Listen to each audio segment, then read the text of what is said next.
तुम्हाला आमच्या सपनाताई माहित आहेत, जे माझ्या 4 नंबरच्या जाऊबाई आहेत. तर जागतिक चहा दिनानिमित्त त्यांनी मला एक मेसेज टाकलेला होता.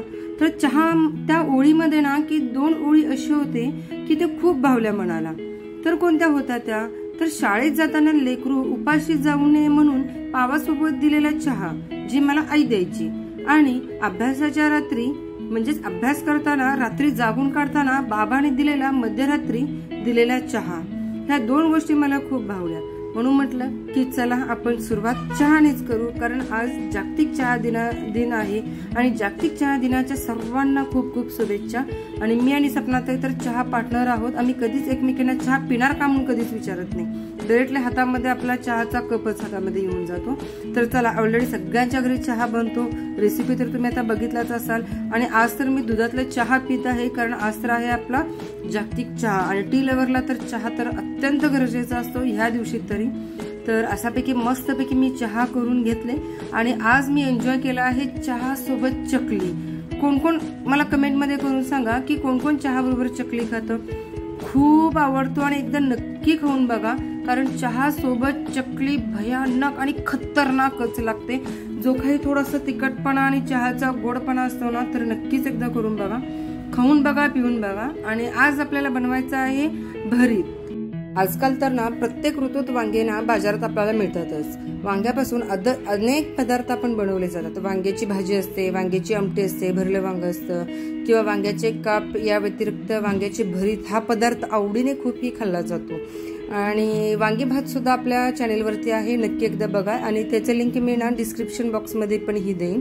आणि आज तर आपल्याला काय करायचं आहे, सगळ्यांचा आवडीचा ना वांग्याचा आपल्याला भरीत करायचं आहे.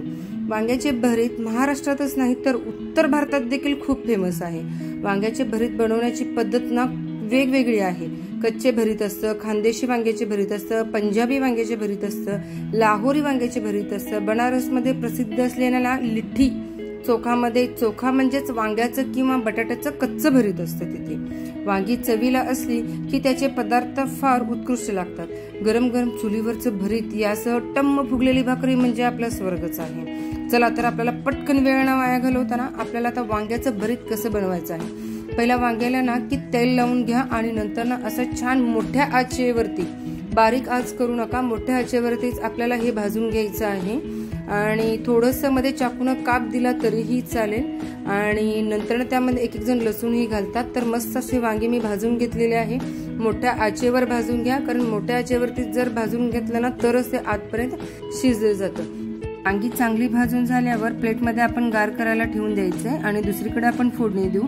त्यासाठी मी इथे 2 चमचे इथे तेल घेतलेलं आहे. नंतर छान तेल गरम झाले की त्यामध्ये मोहरी आणि जिरे टाकून द्या, कढीपत्ताही टाकून द्या त्यामध्ये, आणि लसूणही ठेचून घाला त्यामध्ये. त्यामुळे खूप छान टेस्ट आणि चव येते. हिंग तर आपल्याला लागेलच, कारण खरंच खूप हिंग हेल्दीही आहे आणि टेस्ट पण आपल्याला खूप अप्रतिम लागतं. त्यामुळे तुम्ही नक्की जरूर हिंगही घाला. छान असा परतून घ्या गोल्डन ब्राऊन होऊसपर्यंत. छान परतत असतानाच त्यामध्ये कांदाही ऍड करा आणि तेही आपल्याला गोल्डन ब्राऊन होऊसपर्यंत आपल्याला भाजून घ्यायचं आहे. हे वांग्याचं भरीत ना की आपल्या भाकरी सोबत खरंच खूप छान लागतं. एकदा नक्की करा अशा पद्धतीने आणि एकदा नक्की खा भाकरी सोबत, खरंच तुम्हाला खूप आवडेल आणि काहीतरी टेस्ट पण आपल्याला चेंज होऊन जाते. अशा पद्धतीने छान मी परतून घेतलेलं आहे. आणि परतल्यानंतर त्यामध्ये थोडंसं किंचित आपल्याला हळद घालायचं आहे. हळद घालून ही आपल्याला छान परतून घ्या. त्यामुळे आपल्याला ना की वांग्याला कलर खूप छान येतो. छान येतो म्हणजे काय की दिसायलाही खूप छान दिसतो आणि खायला तर आपल्याला टेस्टी लागेलच. आणि नंतर ना थोडीशी मीठ टाकून घ्या, तुम्हाला तुमच्या चवीनुसार, स्वादानुसार. त्यामुळे कांदाही लवकर पटकन आपल्याला भाजला जातो. आणि हे जे आहे आपल्याला की वरचं कवच काढून टाकायचं आणि वांग ठेचून घ्यावे, किंवा हातानेही तुम्ही बारीक केला तरी चालेल. आणि त्यानंतर चटणी घाला. मी इथं 2 चमचे चटणी घेतलेला आहे.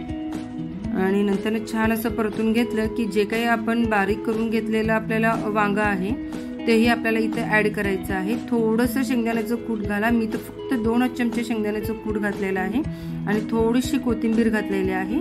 आणि जे काही आपण ठेचून घेतलेलं आपलं वांगी होती ती वांगी आपल्याला इथे ह्या स्टेजला आपल्याला घालायचं आहे.